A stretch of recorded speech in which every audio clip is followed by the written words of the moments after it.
Всем доброго раннего утра. Хочу сначала рассказать вам одну интересную историю, а после объяснить, что я хочу вам подарить. Где-то примерно 12 лет назад, чуть больше, может быть, я находилась в Великом Новгороде. Да, где-то 13-14 лет, потому что в Москве я где-то 11 лет. И мы вели там раскопки. Я поехала, собственно говоря, на пару дней для того, чтобы взять там документацию. И мне встречается, мы знакомимся с женщиной по имени Татьяна. Она жительница Санкт-Петербурга.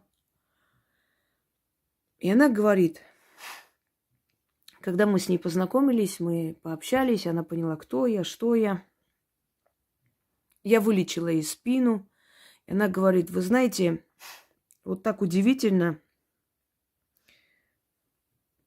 у меня есть для вас подарок. Я бы хотела вам подарить. Если вы не против, я завтра принесу и кое-что вам подарю.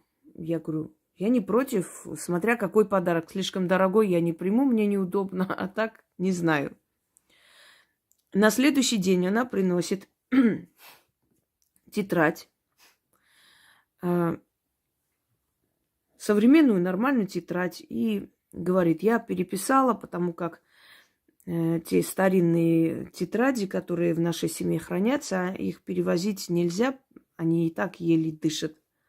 Собственно говоря, все уже старые, да, временем уже, скажем так, печать времени уже на них, и поэтому я не рискнула их возить с собой. Но я переписала, потому как мой дед, сказала она, Микаэль, приснился мне и сказал, ты скоро встретишь человека и передашь ей эту тетрадь. И там отмечено на русском языке, что для чего, примерный перевод, о чем речь. Это заговоры. Ее дед, прадед Микаэль, которого она не видела, он был знахарь. Он был знахарь, и ему во сне, в полудреме, в таком состоянии, скажем так, измененного сознания приходили определенные сущности, которые давали ему заговоры, ритуалы.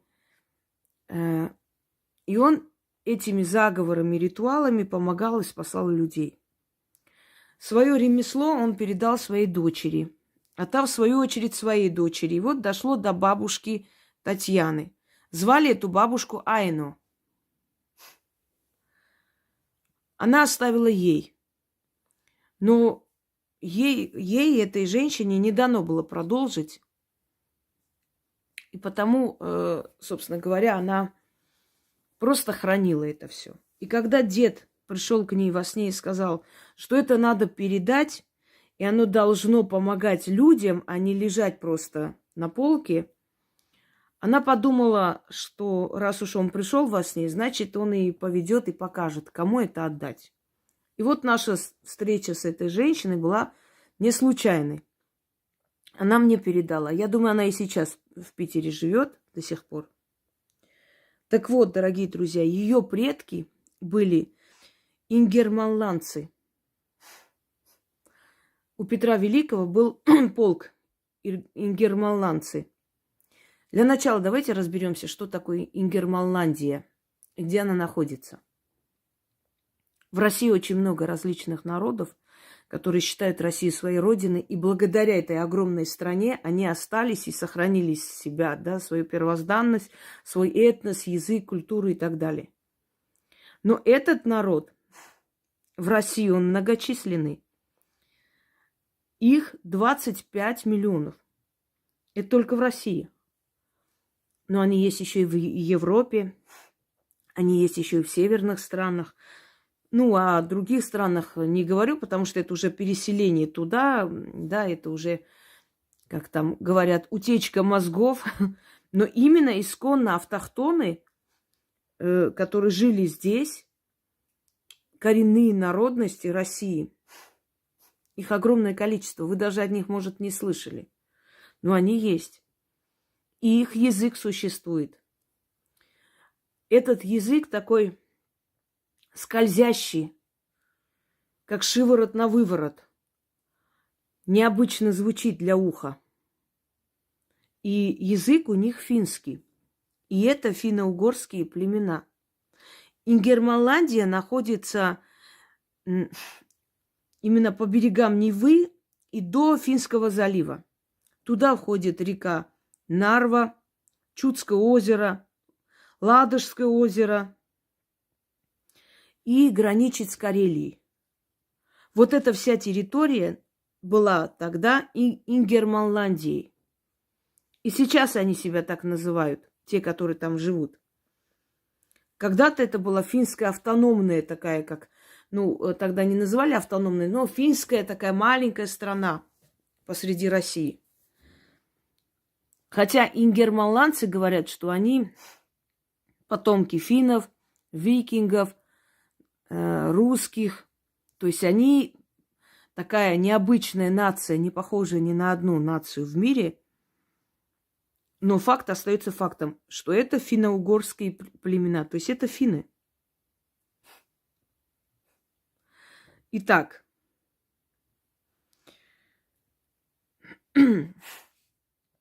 как они себя величают, финны, сами? Они себя называют соумалайнен. То есть общность соумалайнен – это и есть финны. Все, неважно, как они где себя называют, каким образом, это финны. Как назвали финнов во времена правления Петра Великого? Чухна, чухонцы. Вот, например, его жену Екатерину I, которая была Марта Скавронская на самом деле, считают финкой. Кстати, вот это слово финка тоже оттуда появилось. Маленький короткий ножик с такой короткой рукояткой удобной. Финка. Финский нож. Так вот, она была финкой, потому что ее называли прачка чухонская, чухна, чухня, чухонка. Финка. Значит, она была финка по происхождению. Теперь, смотрите, какие народности можно назвать финскими народностями. Ингерманландцев, это именно вот живущие в центре России, да, центральных областях, до Финского залива. Удмурты,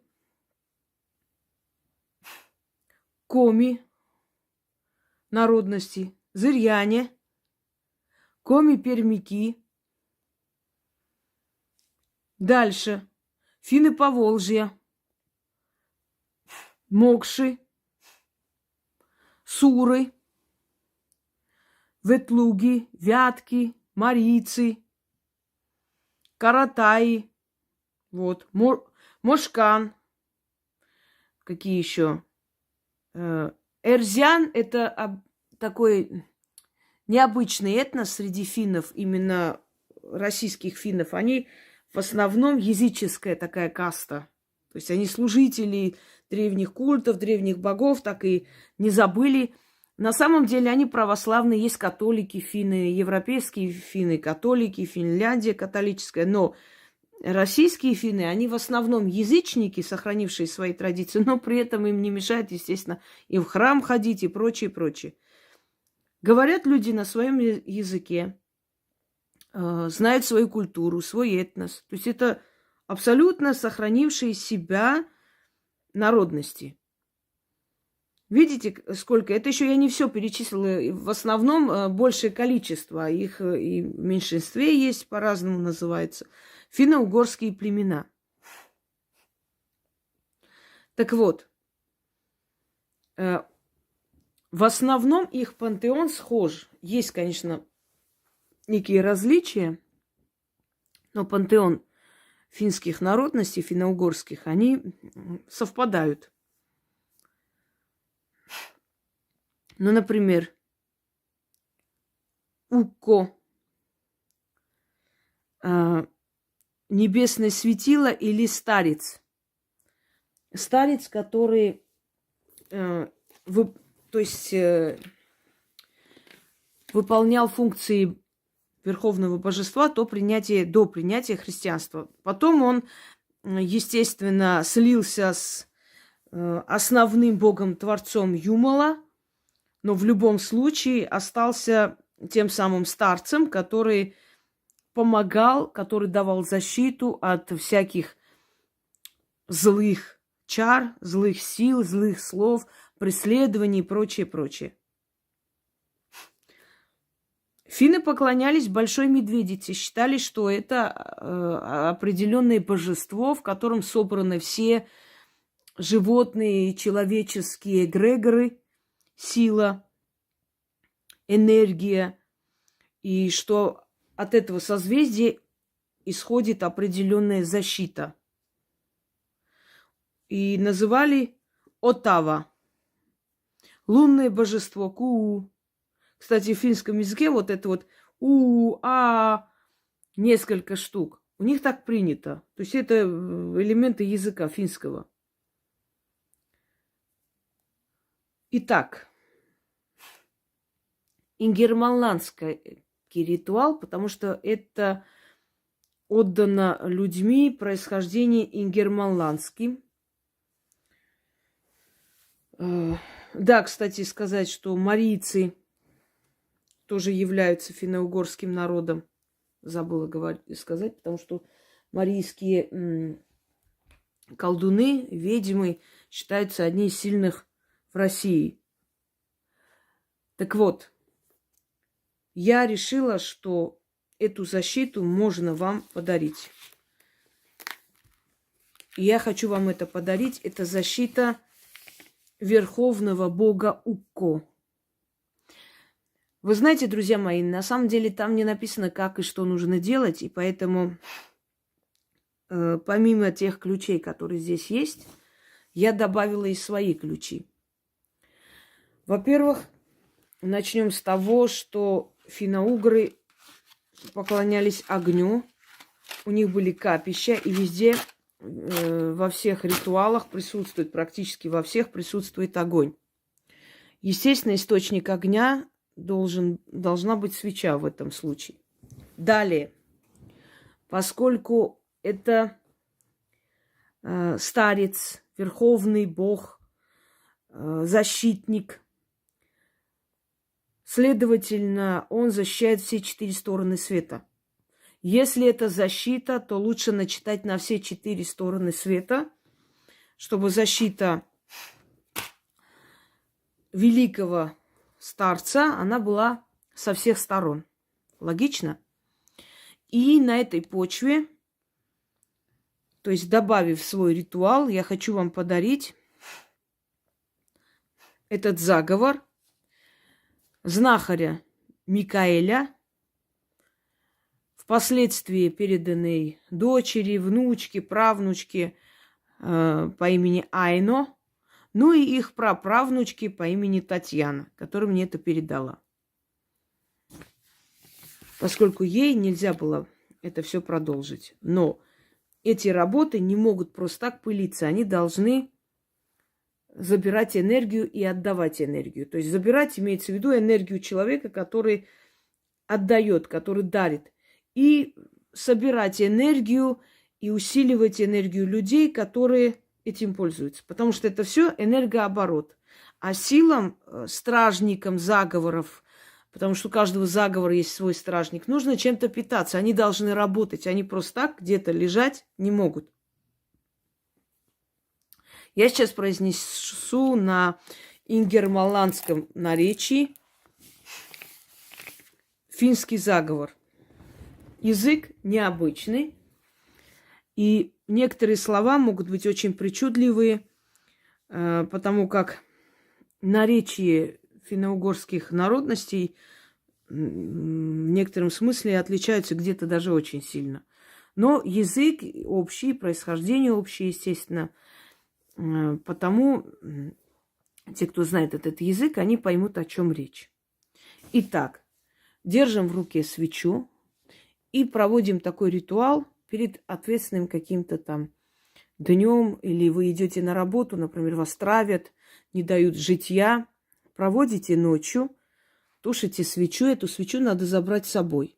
Или боитесь какого-то там, какой-то проверки, или не хотите, чтобы незваные гости появились в вашем доме, в вашей жизни. Одним словом, защита.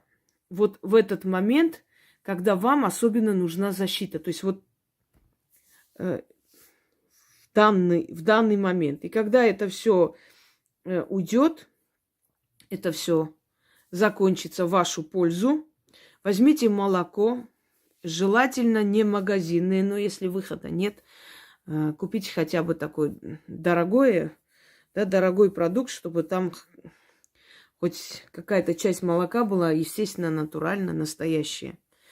Идете, наливайте под дерево и говорите: благодарю великого старца Укко. И туда же нужно класть огарок свечи, который вы с собой несли. Это сделайте для того, чтобы связь оборвать. То есть вы попросили, получили, отдали. Но если свеча пропадет где-нибудь, ничего страшного, вы просто откупитесь. Потому что такое тоже бывает, чтобы не было страха у вас. Это делается для того, чтобы он видел вашу благодарность. И в следующий раз, когда вам нужна будет помощь, он помог. От преследования, от шантажа, от запугивания и так далее, и так далее. Этот ритуал очень сильно помогает. Начнем.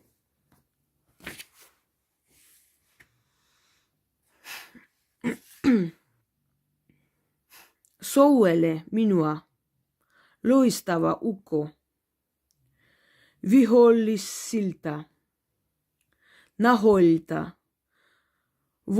voimilta, mustista teoista, pelasta minut.